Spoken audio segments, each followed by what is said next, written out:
증인은 2024년 11월 말에 밤에 대통령인 피고인의 관저에 부름을 받아 피고인으로부터 처음으로 비상계엄에 대한 검토와 준비 지시를 받은 사실이 있습니까? 2024년 11월 말. 예. 네. 제가 당시에 11월 24일 주말이었던 것 같습니다. 그때 대통령께서 찾아서 올라갔었는데, 그때 올라갔을 때 대통령께서 평상시에도 굉장히 그 시국에 대해서 많은 걱정을 하시고 염려를 하셨는데, 그날 말씀하시는 그 강도는, 시국에 대한 걱정의 강도는 평소보다는 좀 높았던 것으로 기억합니다. 그래서 이제 거대 야당의 폐악질이 선을 넘고 있다. 뭔가 특단의 대책이 필요할 것 같다는 그런 말씀을 하신 기억이 있고요. 그러고 나서 주중에 한 2번 정도, 정확하게는 모르겠습니다. 한 2번 정도 이렇게 퇴청하시고 나서 티타임을 하면서 시국에 대한 걱정을 이어서 말씀을 하신 적이 있고요. 그러다가 12월 1일 날 주말입니다. 주말에 찾으셔서 올라갔는데, 그때는 분위기가 조금 더 무거웠습니다. 그래서 한 30분 정도를 말씀하셨는데, 제가 워딩은 뭐 이렇게 그 내용 자체에 대해서는 기억을 못하지만 개략적으로 기억나는 몇 가지 워딩을 제가 말씀을 드리면, 일단 거대 야당의 폐악질에 대해서 쭉 말씀을 하시면서 이건 선을 넘었다 하는 워딩을 말씀을 하신 게 기억나고요. 또 참을 만큼 참았다 하는 말씀하신 것 같고, 또 더 이상 이걸 방치하게 되면 대한민국의 미래가 없다, 뭐 이런 표현을 하신 것 같고요. 또 나라가 망하는 걸 뻔히 보고도 내가 가만히 있을 수 없지 않느냐, 이런 말씀도 기억이 나고, 또 하나는 이러한 어떤 그 거대 야당의 폐악질 심각성에 대해서 국민에게 좀 제대로 알려야겠다 하는 그런 어떤 말씀이 계셨습니다. 그런 어떤 워딩으로 말씀이 계셨고, 그러고 나서 이제 계엄에 필요한 것들을 좀 검토를 해줬으면 좋겠다라고 말씀하셔서 제가 미리 준비했던 3가지, 대국민 담화문, 포고령, 그리고 계엄 선포문, 이 3가지를 초안을 준비한 걸 보고를 드린 기억이 있습니다. 예. 혹시 그 11월 24일이라고 말씀을 하셨는데요. 네. 예.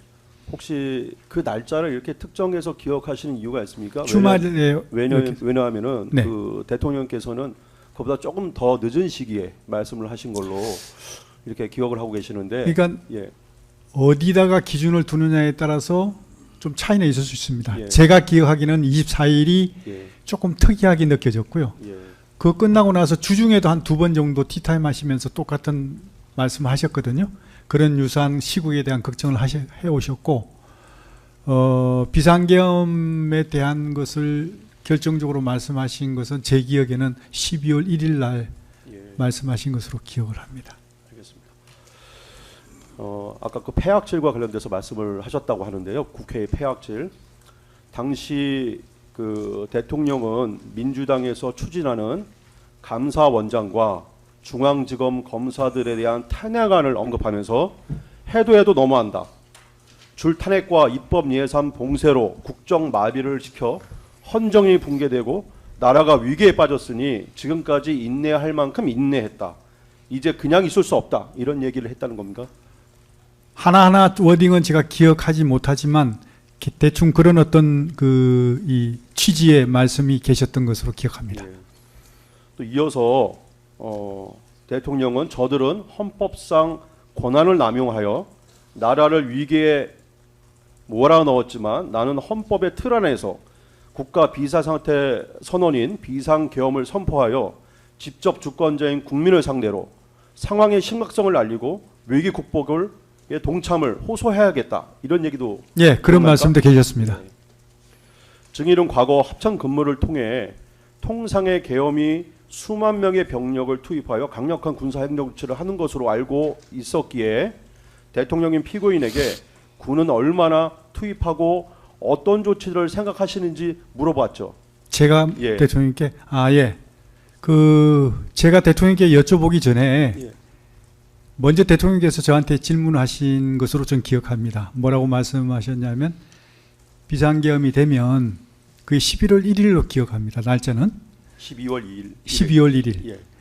비상계엄이 선포되면 병력이 어느 정도 투입이 되느냐, 과거 전례로 봤을 때 그렇게 물어보셔서 제가 적게는 한 2, 3만, 많게는 5, 6만 정도 투입이 됩니다.